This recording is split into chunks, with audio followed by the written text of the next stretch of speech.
तीन मछलियां। एक नदी के किनारे उसी नदी से जुड़ा एक बड़ा जलाशय था।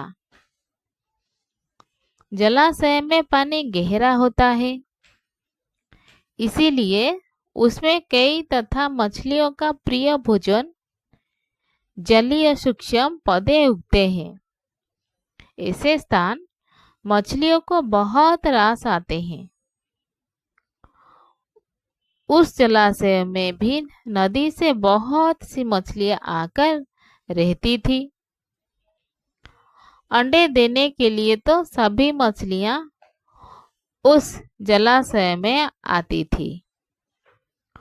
वो जलाशय लंबी घास व झाड़ियों द्वारा घिरा होने के कारण आसानी से नजर नहीं आता था। उसी में तीन मछलियों का झुंड रहता था। उनके स्वभाव भिन्न थे। अन्ना संकट आने के लक्षण मिलते ही संकट टालने का उपाय करने में विश्वास रखती थी। प्रत्येक कहती थी कि संकट आने पर ही उससे बचने का यत्न करो। यदि का सोचना था कि संकट को टालने या उससे बचने की बात बेकार है। करने कराने से कुछ नहीं होता। जो किस्मत में लिखा है वो होकर रहेगा। एक दिन शाम को मछुआरे नदी से मछलियां पकड़कर घर जा रहे थे। बहुत कम मछलियां उनके जालों में फंसी थी। अंततः उनके चेहरे उदास थे। तभी उन्हें झाड़ियों के ऊपर मछलीखोर पक्षियों का झुंड आता दिखाई दिया। सबकी चोंच में मछलियां दबी थी। वो चौंके। एक ने अनुमान लगाया, दोस्त,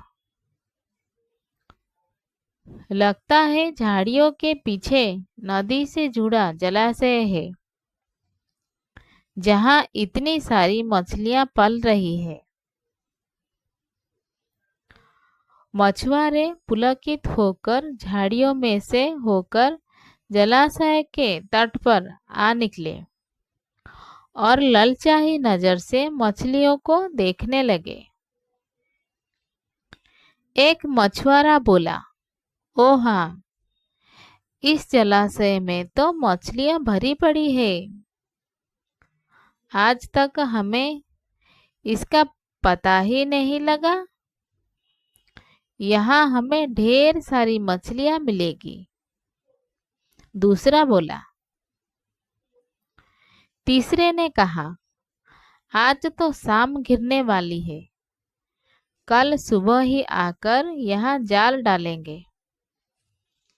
इस प्रकार मछुआरे दूसरे दिन का कार्यक्रम तय करके चले गए। तीनों मछलियों ने मछुआरे की बात सुन ली थी। अर्ना मछली ने कहा, साथियों, तुमने मछुआरे की बात सुन ली। अब हमारा यहाँ रहना खतरे से खाली नहीं है। खतरे की सूचना हमें मिल गई है। समय रहते अपने जान बचाने का उपाय करना चाहिए। मैं तो अभी ही इस जलाशय को छोड़कर नहर के रास्ते नदी में जा रही हूँ। उसके बाद मछुआरे सुबह आए, जाल फेंके मेरी बला से। तब तक मैं तो बहुत दूर अटखोलियां कर रही होऊंगी। प्रति मछली बोली, तुम्हें जाना है तो जाओ, मैं तो नहीं आ रही। सभी अभी खतरा आया नहीं है। जो इतना घबराने की जरूरत है, हो सकता है संकट आए ही ना। उन मछुआरों का यहाँ आने का कार्यक्रम रद्द हो सकता है। रात को उनके जाल चूहे कुतर जाएं। हो सकता है उनकी बस्ती में आग लग जाए। भूचाल आकर उनके गांव को नष्ट कर सकता है। या रात को मूसलधारा वर्षा आ सकती है और बाढ़ में उनका गांव बह सकता है। इसीलिए उनका आना निश्चित नहीं है। जब वो आएंगे तब की तब सोचेंगे। हो सकता है मैं उनके जाल में नहीं ना फंसूं। यदि ने अपनी भाग्यवादी बात कही। भागने से कुछ नहीं होने का। मछुआरों को आना है तो वो आएंगे। हमें जाल में फंसना है तो फंसेंगे। किस्मत में मरना ही लिखा है तो क्या किया जा सकता है। इस प्रकार अर्ना तो उसी समय वहां से चली गई। प्रतिवर यदि जलाशय में ही रही। भोर हुई तो मछुआरे अपने जाल को लेकर आए और लगे जलाशय में जाल फेंकने और मछलियां पकड़ने। प्रत्यु ने संकट को आए देखा तो लगी जान बचाने के उपाय सोचने। उसका दिमाग तेज से काम करने लगा। आसपास छिपने के लिए कोई खोखली जगह भी नहीं थी। तभी उसे याद आया कि उस जलाशय में काफी दिनों से एक मरे हुए उदुबिलाव की लाश तैरती रही है। वो उससे बचाव के काम आ सकता है। जल्द ही उसे वो लाश मिल गई। लाश सड़ने लगी थी। प्रत्यु लाश के पेट में घुस गई और सड़ती लाश की सड़ाध अपने ऊपर लपेटकर बाहर निकली। कुछ ही देर में मछुआरे के जाल में प्रत्यु फंस गई। मछुआरे ने अपना जाल खींचा और मछलियों को किनारे पर जाल से उलट दिया। बाकी मछलियों तो पकड़ने लगी, परंतु प्रत्यु दम साध कर मरी हुई मछली की तरह पड़ी रही। मछुआरे को सड़ाध का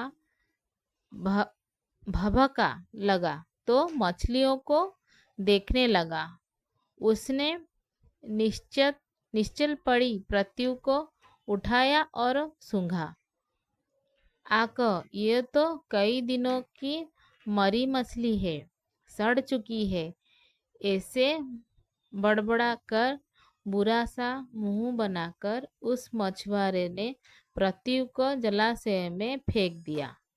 प्रत्यु अपनी बुद्धि का प्रयोग कर संकट से बच निकले में सफल हो गई थी।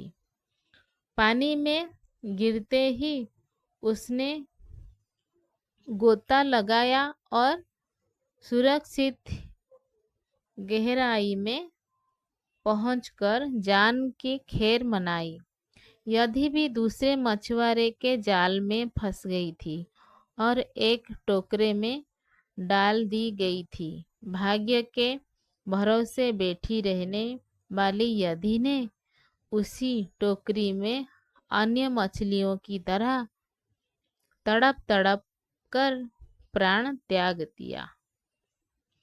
इस कहानी से हमें ये सीख मिलती है, भाग्य भी उन्हीं का साथ देता है जो कर्म में विश्वास रखते हैं और कर्म को प्रधान मानते हैं। भाग्य के भरोसे हाथ पर हाथ रखने बैठे रहने वाले विश्वास निश्चित है।